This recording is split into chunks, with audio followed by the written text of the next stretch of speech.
Tinungo ng aming team ang isang liblib na lugar sa Talaingod, Davao del Norte upang mamahagi ng tulong sa mga estudyante ng Dato Lamburan Elementary School.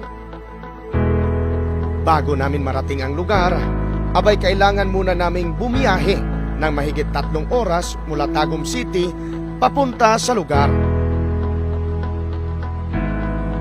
Bago pa man makarating sa lugar, kailangan muna naming baybayin ang matirik at napakadulas na daan.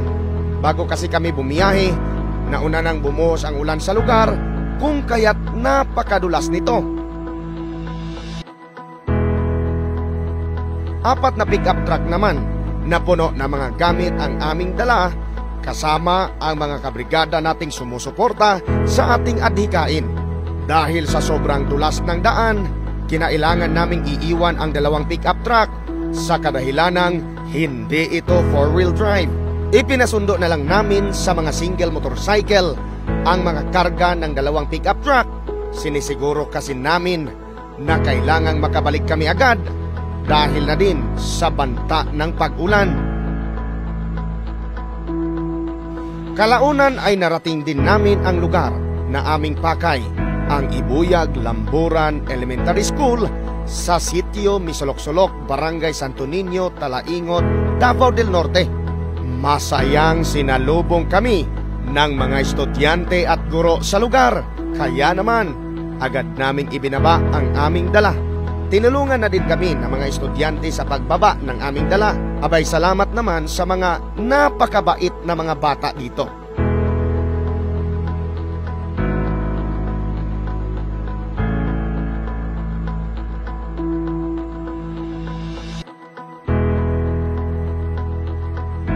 Dala pala namin ang mga school supplies, tsinelas, damit, pagkain at iba pa.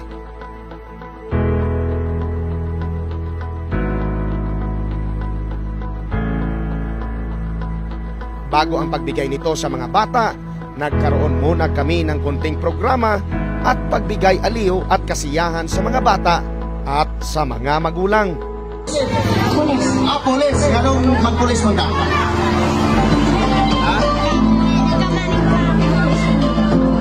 Taibis. No, isa dito pangalan ma'am, Esther. Esther Ambas. Oto, dyan akong memory dahil. Esther, tingnan Esther. Ma'am! Inyo, na ang bana? Na dito sa balay, ma'am. Pila ka buok ang bana? Ay, isa rin dyan, ma'am. Isa ra, ma'am. Ay, dyan dapat loyal yun. Hindi dyan ta magdaghandagan o bana, ma'am. Bisang wapa ka, ma'am. Dapat, isa rin dyan yung bana. Asa na pinag yung anak diri, ma'am? Wala sa room, ma'am. Nakakuha na siya. Nakakuha na. Ang sa maninong debate, ma'am, na naay nag-agto diri akaron yan. Hatagan ang mga bata o ka na ilang mga ipagbitbit karon. Ako ang kabahin, ma'am. Murag kalipay ko. Dako po akong kalipay, ma'am. Nga nagyuda, birgada, na ani diri nga. Mutabang daw sa akong mga bata, among mga bata diri.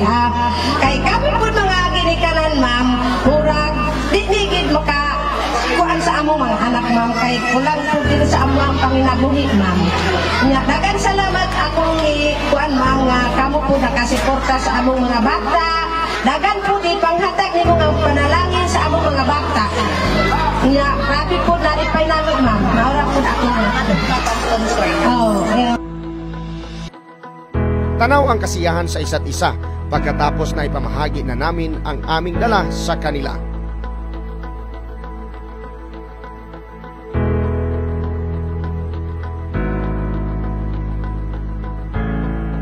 Malaki rin ang pasasalamat ng mga bata, guro at mga magulang sa tulong na naibigay ng brigada at siyempre kaagapay natin ang mga kabrigada nating sumusuporta sa advokasya na pinangunahan ng Kuya Ben's Restaurant na pagmamayari ni Sir John Prado at Ma'am Susan Prado.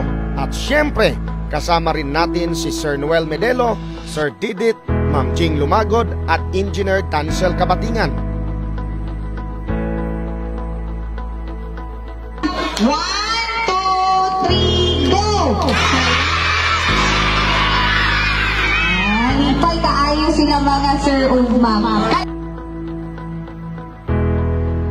Abay maraming salamat sa mga gwapo natin at magaganda nating supporters sa Brigada News FM Tagum. Maraming salamat mga kabrigada.